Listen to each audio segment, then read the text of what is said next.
Dahulu tanah Intan Jaya terkenal dengan kedamaian bagi masyarakat asli Intan Jaya. Namun kedamaian itu berubah setelah aksi teror dari kelompok OPM di Intan Jaya. Telah tercatat 12 aksi kekerasan bersenjata selama tahun 2025 yang dilakukan oleh kelompok OPM Kodap 8 Intan Jaya. Aksi teror yang terbaru dilakukan oleh kelompok OPM ialah dengan menolak adanya pembangunan jalan di distrik Sugapa, Kabupaten Intan Jaya. Aksi kekejian dari kelompok OPM tersebut dipicu karena aksi pemerasan terhadap PT TJP yang beroperasi di Intan Jaya dalam pembangunan jalan, sehingga kekejian OPM terjadi pada tanggal 8 Oktober 2025. OPM melakukan aksi dengan menembak karyawan dari PT TJP atas nama Anselmus Arvin hingga korban meninggal dunia di Kampung Dugusiga, Distrik Hitadipa.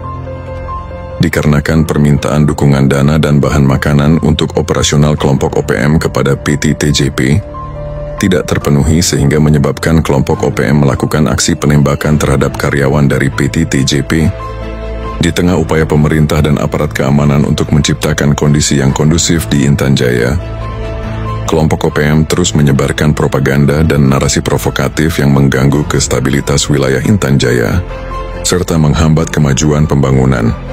Di antaranya pembangunan rumah ibadah, fasilitas pendidikan, pembangunan jalan, dan pembangunan pembangkit tenaga listrik untuk penerangan di Kabupaten Intan Jaya. Provokasi yang dilakukan oleh OPM menjadi tantangan serius dalam upaya menjaga keamanan dan mempercepat pembangunan di Papua, khususnya di Intan Jaya. Masyarakat Papua harus waspada terhadap penyebaran berita hoaks di media sosial yang merupakan bagian dari upaya provokasi kelompok OPM maupun dari pihak asing yang sengaja menebar teror, dengan harapan dapat mempengaruhi opini publik dan memaksa masyarakat untuk mendukung gerakan separatis mereka.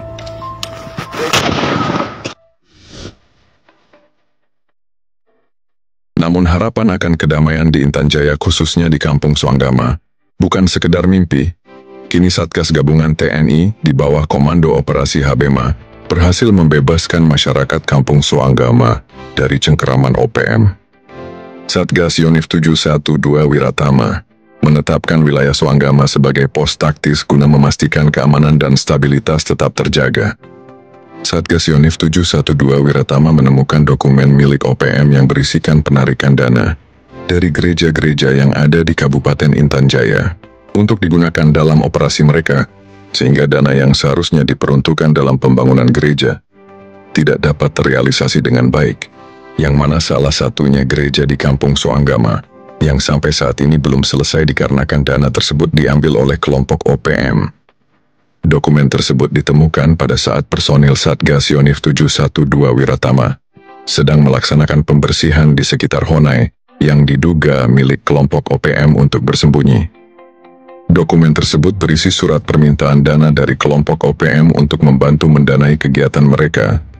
Sejarah ini harus dipahami oleh generasi muda, agar mereka tidak mudah terpengaruh oleh propaganda yang disebarkan oleh kelompok OPM. Masyarakat harus tetap bersatu untuk melawan OPM dan mendukung upaya pemerintah dengan keberadaan Satgas TNI di Papua, agar memastikan keamanan bagi seluruh masyarakat Papua tetap terjaga, dan Papua tetap menjadi bagian dari Indonesia yang damai dan sejahtera.